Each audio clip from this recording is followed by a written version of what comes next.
Counselling সম্পর্কে সকলের মধ্যেই একটা জড়তা আছে, অর্থাৎ এই বিষয় সম্পর্কে সকলের মধ্যে একটা হেজিটেশন রয়েছে যে কাউন্সেলিং মানে বোধহয় কেউ মেন্টাল ভাবে যারা ডিসেবল তাদের ক্ষেত্রেই এই প্রক্রিয়াটা প্রযোজ্য। কিন্তু কাউন্সেলিং এর যে মিনিং বা কাউন্সেলিং এর যে কনসেপ্ট সেটা কিন্তু সম্পূর্ণ আলাদা। এই ধরনের কোনো কনসেপ্ট কিন্তু কাউন্সেলিং এর নয়।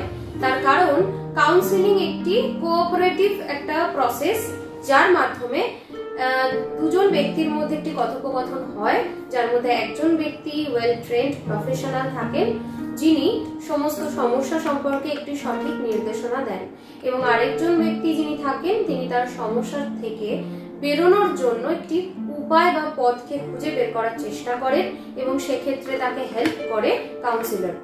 তো কাউন্সেলিং প্রক্রিয়ার ক্ষেত্রে কখনোই এটা মিন করে না যে সে মেন্টালি ডিসেবলড বলেই তার কাউন্সেলিং করানো প্রয়োজন হয়।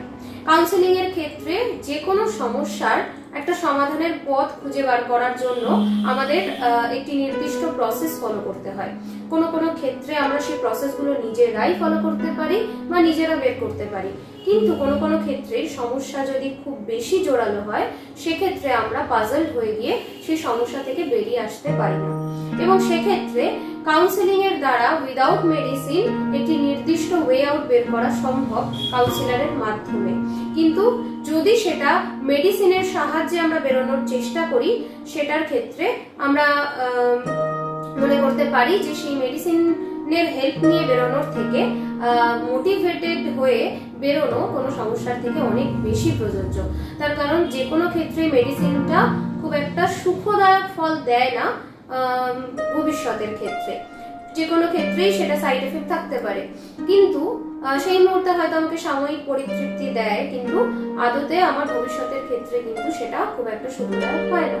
তার কারণেই কাউন্সেলিং এর প্রয়োজন হয়, যাতে আমরা মোটিভেটেড হয়ে কনফিডেন্স লেভেলটাকে হাই করে আমরা যে কোনো সমস্যা থেকে বেরোতে পারি, এবং কাউন্সেলিং এর ক্ষেত্রে এই প্রসেসটাকেই ফলো করা হয়।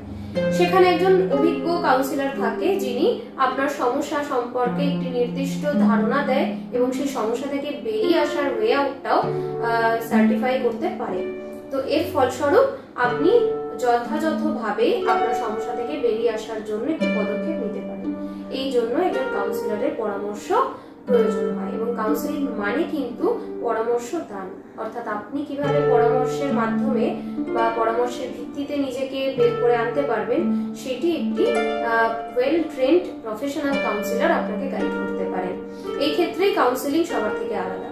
ক্যারিয়ার কাউন্সেলিং এর ক্ষেত্রে বলতে গেলে বলতে হয় যে যে কোনো ক্ষেত্রে আপনি ভীষণভাবে পাজলড, আপনি সবকিছু খুব ভালোভাবেই পারেন, আপনি জানেন যে আপনার যা এক্সপেরিয়েন্স বা আপনার যে এবিলিটি সেটা বিভিন্ন ক্যারিয়ারের যে পথ সেক্ষেত্রে আপনি সব জায়গাতেই নিজেকে ফিট করাতে পারবেন, কিন্তু আপনি তখন পাজলড হয়ে যান এই বিষয়ে যে কোন জায়গাটা আপনি ভালোভাবে নিজেকে ফিট করাতে পারবেন।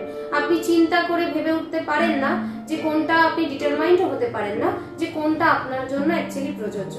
তখন আমাদের ক্যারিয়ার কাউন্সেলিং এর প্রয়োজন হয়, এবং তখন আপনার এবিলিটিটা প্যারামিটারে আপনার পক্ষে মেপে ওঠা সম্ভব হয় না বলেই আমরা কিন্তু ক্যারিয়ার কাউন্সেলিং এর ক্ষেত্রে ওটাকে প্রেফারেন্স দিয়ে থাকি। কারণ ক্যারিয়ার কাউন্সিলর যিনি থাকবেন তিনি ওয়েল ট্রেন্ড এবং প্রফেশনাল, এবং তিনি সমস্তটা সম্পর্কে জেনে আপনার পটেনশিয়ালিটিকে টেস্ট করে দেন আপনাকে ক্যারিয়ার কাউন্সেলিং এর জন্য প্রপার আপনাকে গাইডেন্সটি দিতে পারবেন। তাই জন্য আমাদের ক্যারিয়ার কাউন্সেলিং প্রয়োজন হয়। থার্ড হচ্ছে যে বিষয়ে আমরা সবথেকে বেশি অ্যাপটিটিউড টেস্টের কথা বলি, যে ডিএমআইটি টেস্ট, যার মাধ্যমে কাউন্সেলিং এর একটি পার্ট থাকে যে ক্ষেত্রে আমরা কাউন্সেলিং এর বিষয়টা সম্পর্কে জানি। তো অনেকেরই মনে প্রশ্ন আসে এই বিষয়ে যে ডিএমআইটি টেস্ট করানোর পরে কাউন্সেলিং এর কি ভূমিকা থাকে। এক্ষেত্রে কিন্তু মেন্টালি কেউ ডিসেবলড হলে বা নিউরনস এর কোনো প্রবলেমস থাকলে সেক্ষেত্রে কোনো কাউন্সেলিং এর কথা কিন্তু বলা হয় না। ডিএমআইটির ক্যারিয়ার কাউন্সেলিং তো রয়েছেই, ডিএমআইটির মধ্যে অ্যাপটিটিউড টেস্টের মাধ্যমে যে কাউন্সেলিং আমরা পাই সেটা হচ্ছে ডিএমআইটি রিপোর্টের যে এক্সপ্লেনেশন, অর্থাৎ প্রত্যেকটা পেজের সঙ্গে তার যে কতটা রেলেভেন্ট, অর্থাৎ প্রত্যেকটা পেজ সেই ব্যক্তিটার সঙ্গে কতটা রেলেভেন্ট সেই সম্পর্কে এক্সপ্লেনেশন কিন্তু ডিএমআইটি রিপোর্টে থাকে এবং তার বেসিসে কাউন্সেলিংটা হয়। অর্থাৎ আপনার পোটেনশিয়ালিটি, আপনার ট্যালেন্ট, আপনার কেরিয়ার, আপনার লার্নিং স্টাইল, আপনার পার্সোনালিটি, এই সমস্তটা সম্পর্কে আপনাকে নির্ভরযোগ্য তথ্য গাইড করে দেওয়া হয় ওই রিপোর্টের ভিত্তিতে কাউন্সেলিং এর মাধ্যমে, এবং তার জন্য কিন্তু কাউন্সেলিং সেশনটা সম্পন্ন হয়। কিন্তু এটা ভাবার একদমই কোনো কারণ নেই যে ডিএমআইটি টেস্টের ফলে আপনার কোনো ড্রব্যাকস সম্পর্কে বলা হয় বা আপনার ড্রব্যাকসটাকে আপনার সামনে তুলে ধরা হয়, কিন্তু তার কোনো রেমেডিস দেওয়া হয় না। কাউন্সেলিং সেশনে কিন্তু রেমেডিসও দেওয়া হয়, এবং কাউন্সেলিং এর এটাই একটা বৈশিষ্ট্য যে এই রেমেডিস গুলো আপনাকে মোটিভেট করবে এবং আরো এগিয়ে নিয়ে যাবে। তার জন্য কোনো মেডিসিনের দ্বারস্থ আপনাকে হতে হবে না। তো কাউন্সেলিং সম্পর্কে আপনাদের যা ধারণা ছিল, আশা করি সেটি ক্লিয়ার হয়েছে।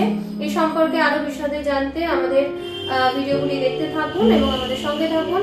ফ্রি কনসালটেশনের জন্য যদি আমাদের সঙ্গে যোগাযোগ করতে চান তবে ফোন করতে পারেন এই নম্বরে 9748783940। ভিডিওটি ভালো লেগে থাকলে লাইক, কমেন্ট এবং শেয়ার করবেন। দেখা হচ্ছে পরবর্তী ভিডিওতে। পরবর্তী ভিডিওগুলি দেখার জন্য আমাদের ইউটিউব চ্যানেলটিকে সাবস্ক্রাইব করুন এবং পাশে থাকা বেল আইকনটি প্রেস করুন যাতে সবার প্রথমে ভিডিওটি আপনার কাছে পৌঁছায়, এবং আমাদের ফেসবুক ও ইনস্টাগ্রাম পেজটিকে লাইক ও ফলো করতে ভুলবেন না। সকলকে অনেক অনেক ধন্যবাদ।